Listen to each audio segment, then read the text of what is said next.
Welcome back to the Information and Communication Technology, and we're going to carry on the demonstration on how to use your PowerPoint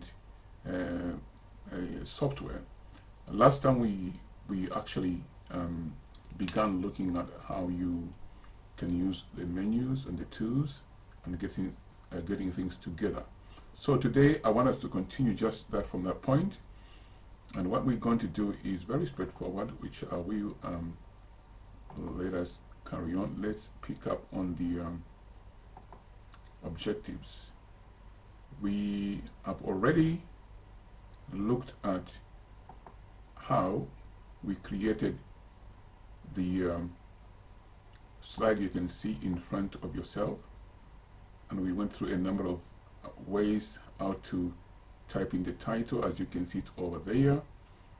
Also how to make the bullet points, as you can see them over there. These are bullet points. We recall how we did them, and also how to draw these diagrams by inserting shapes.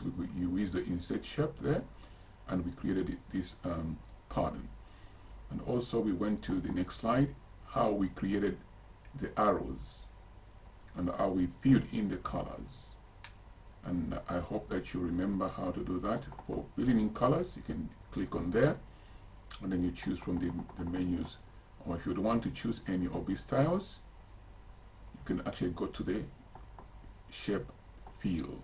Then you choose any colors. You can choose the picture, or your background picture. You can choose from the gradients. You can choose from the textures. You can choose any of these. And today we are going to proceed to look at how we can actually insert an image of yourself and choose the design of a slide. So here what I want is to look at is how you can actually insert a photograph of yourself or something else you want to show on the slide. I'll show that. Then you can apply it to different types of designs that you're using for presentation. Could be in a church, could be in a business meeting, could be anywhere. But when you use PowerPoint, use it to the maximum. Okay, let's have a look how we can do that. Say, for example, you want to insert an image over here. An image over there. So we want to say example image, and you want to insert it here. You can delete this mask by clicking on it. Then you go to insert. Now your image must be saved on your computer already.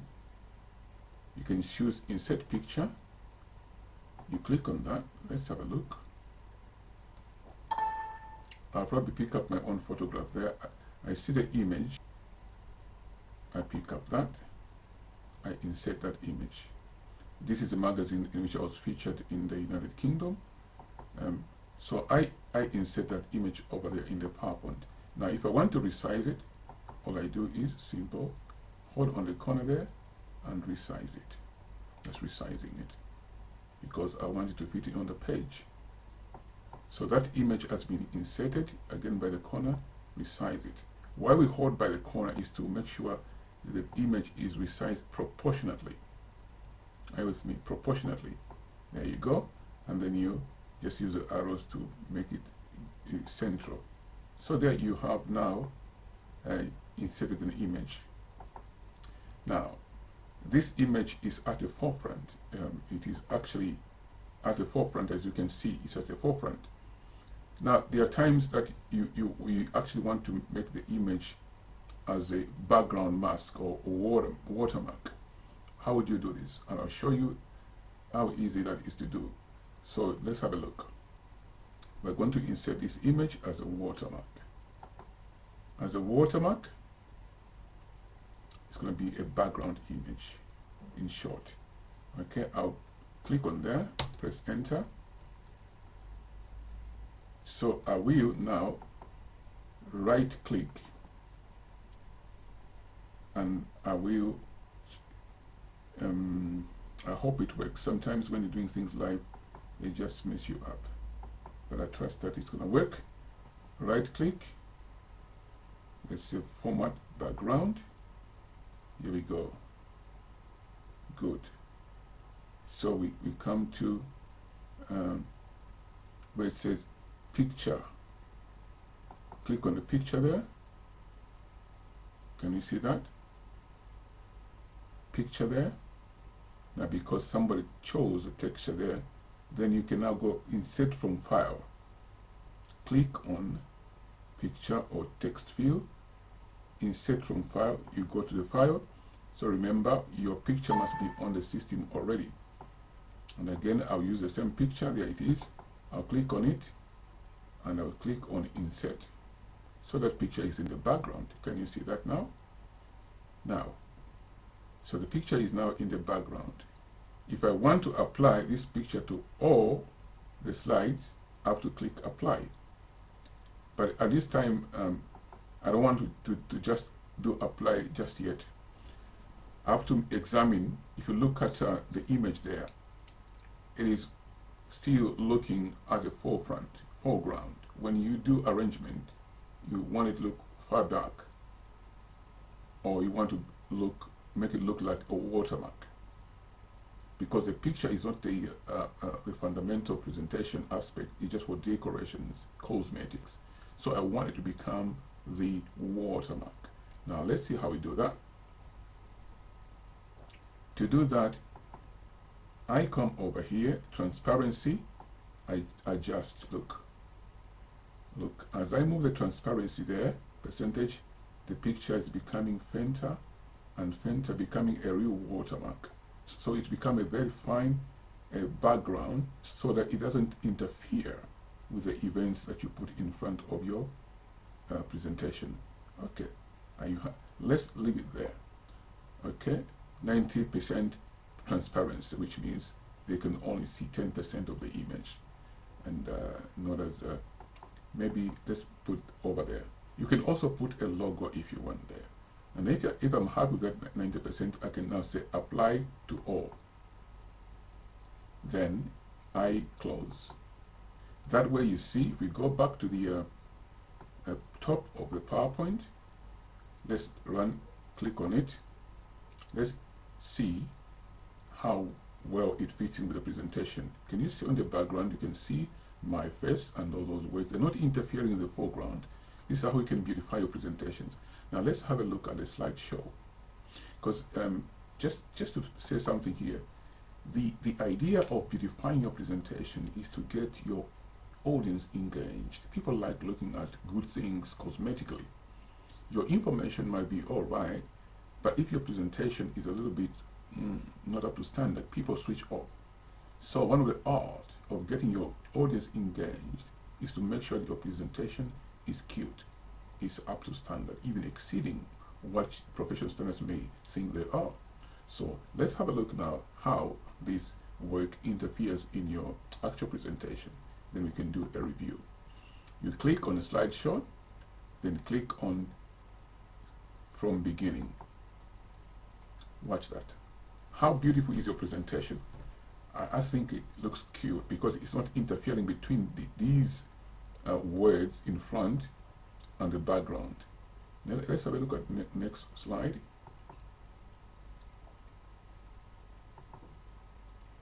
There is no interference. People can read components, hardware. There you go. Let's have a look back to another slide. Objectives. So you judge. Sometimes it's always good when you're making presentations, one of the things that I advise people is ask the opinion, the second opinion of the person who is not involved in your creation of your product. If you a woman and you got a husband, ask your husband to come and have a look at it. If you're a man and you got a wife, ask your wife to come and have a look at it. And your children come and have a look at it. Or any other team members who are not involved in the creation, then they pass a second opinion, because you're going to go to an audience which will be listening to you, and that audience could be any of the family members or anybody that you know or any of your team members. So it's important and prudent enough for you to actually get a second opinion.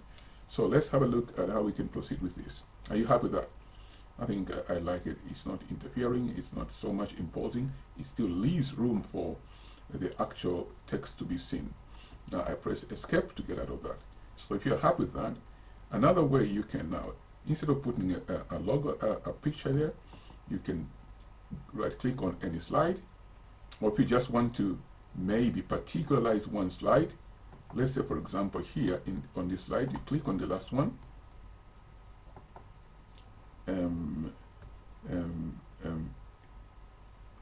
aspects of a presentation, okay? Could be your next title. Aspect of a presentation.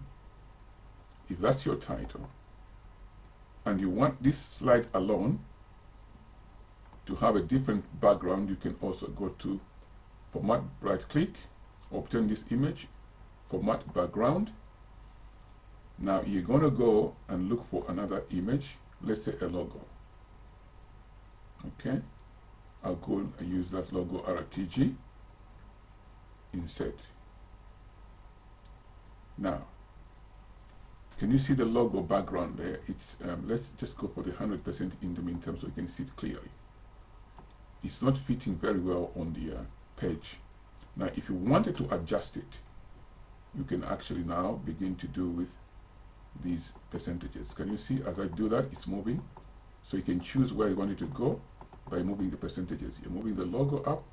If you're happy where it is, you can now go to the toggling another one.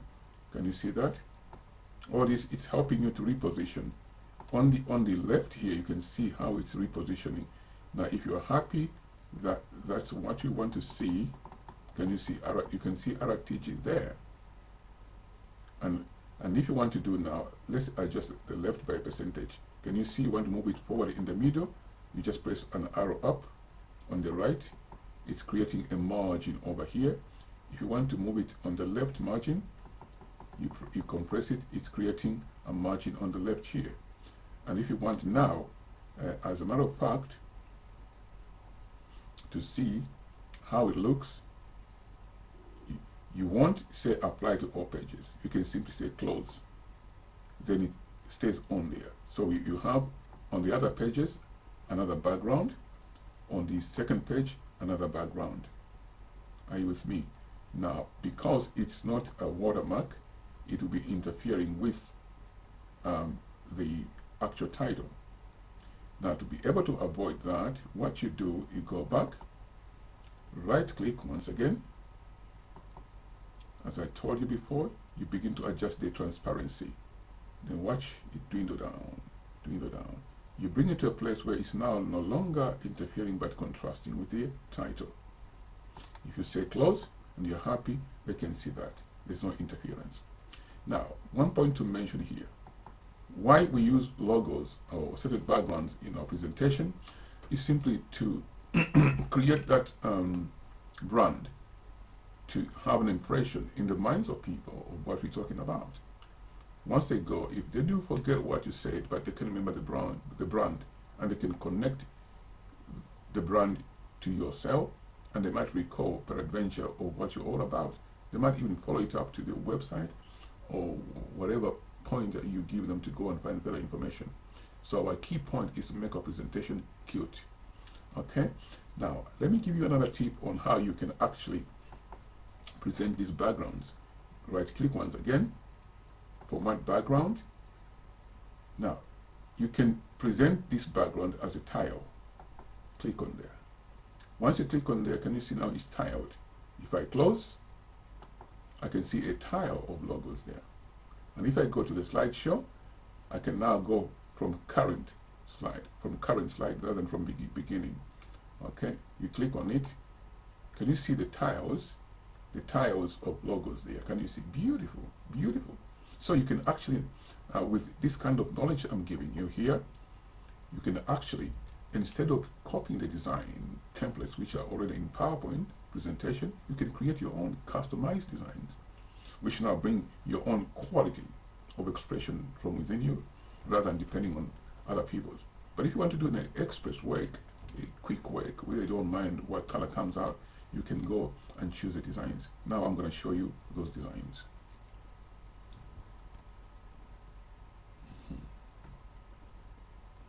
So once we are done with that, I just want to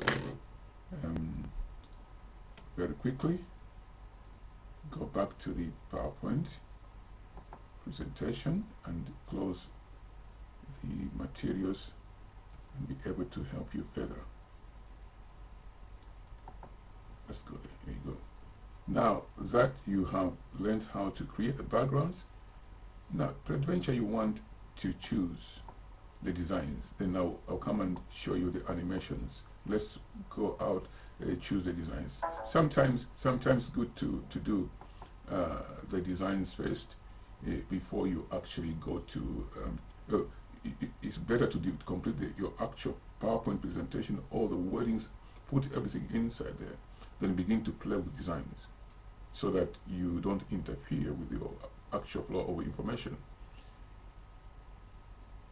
In saying this, it depends on you, the expert. You choose which method to use, which direction to go. But at the end of the day, is the way you manipulate the tools of the PowerPoint presentation with a view in mind to make the audience become engaged with your work. Because when you go there, you're going to leave an impression. People don't just want to get information, they want to have the experience of being present at your presentation. Okay, let's proceed now. How can you do this work now? Here, what we're going to do is as follows. You go right to the top of your screen, to your presentation where you began with it, and then go and now click on the design. Are you happy with that? Excellent. Here we go. Right. Now all these are different designs. Now let's experiment which of these you like. You click on that. If you click on that design, it is the natural one. That's the normal one we are on actually now. You can go to that design.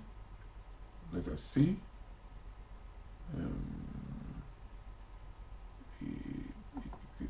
This and that design, they are very similar. They are one and the same thing actually. And you notice that each time, let me see, if you click on that, all the other designs that you did, everything that you put in the system goes away. Can you see that? Your background is gone. Okay, because you chose that. If you want to go back to the previous design, just undo. There you go. You get back to your design with the background. Now that one has a background, which is this one. You've saved it already. Now let's have a look at the next one. There you go. To try it, you should always go back to slideshow, see how it looks like from beginning.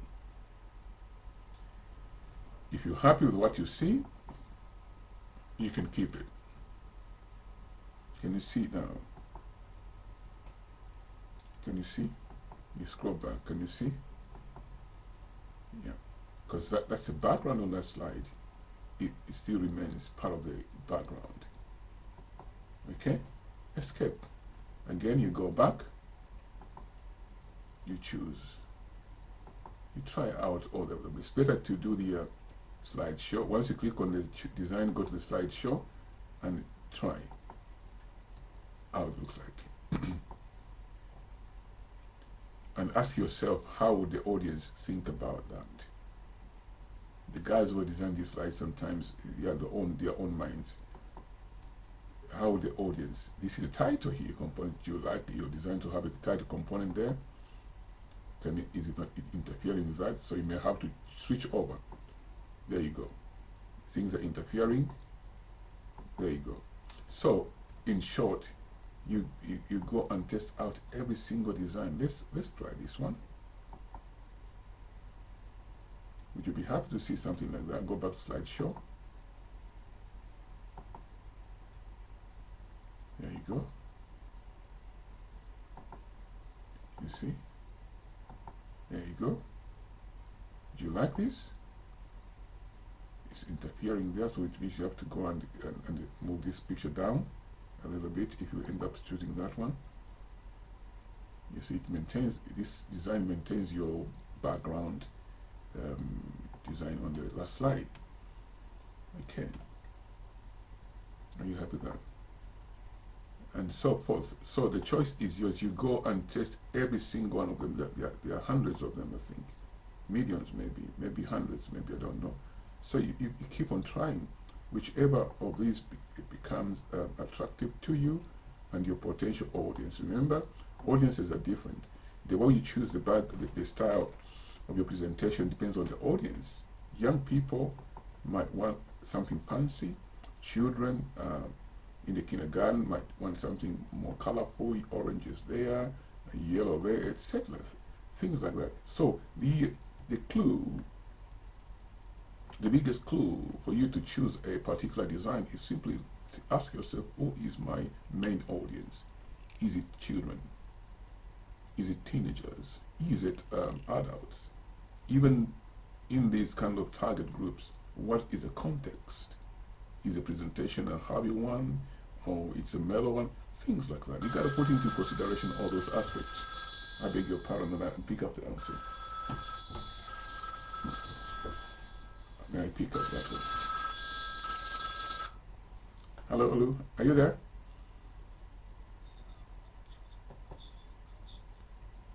Or what's the council? All right, what's the council?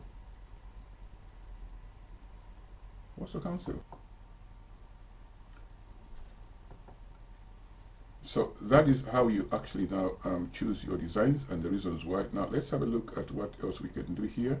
I will end the show, and we have, in summary, we have looked at inserting the background, which we said you can right click there and go to format, and then click on picture and choose from file a picture you want, and just put it on there. And I did put mine there, and I said insert, and and it was there. And I wanted to change the transparency. I went back to choose the slide to go to at least 95%, or not, yeah, somewhere there. And to apply to the whole document, I say apply to all. Okay, then once I do apply to all, it goes to every single page. And then right click to be able to choose another. If you want to put a logo, right click on there, click on the logo comes in. To change the orientation of the logo, you just click on there until it comes in place. Can you see it's moving over here? And again, if you want to toggle, it's moving over there until you are happy that it's well repositioned. And then apply to just that one slide. Don't do nothing here, just close. But if you want to put as a tile, click on there, and then you can see a tile close. You can put any image by clicking picture to file. Now, if you want to hide the graphics or put any other texture, we'll talk about that in the next session. Thank you very much. Thank you very much for listening, and I trust that you're learning more and more and enhancing your skills on PowerPoint presentation. We're going to show you some things that you've never seen before, and how actually you can use your recording of your voice over the presentation. I've done some meetings before where I get my presentation and I just play the PowerPoint. I'm sitting in the audience as well. The PowerPoint is talking, and we're all raising our hands to ask the PowerPoint, and I answer live. Do you like it that way? I like it too. See you in the next session. Bye-bye.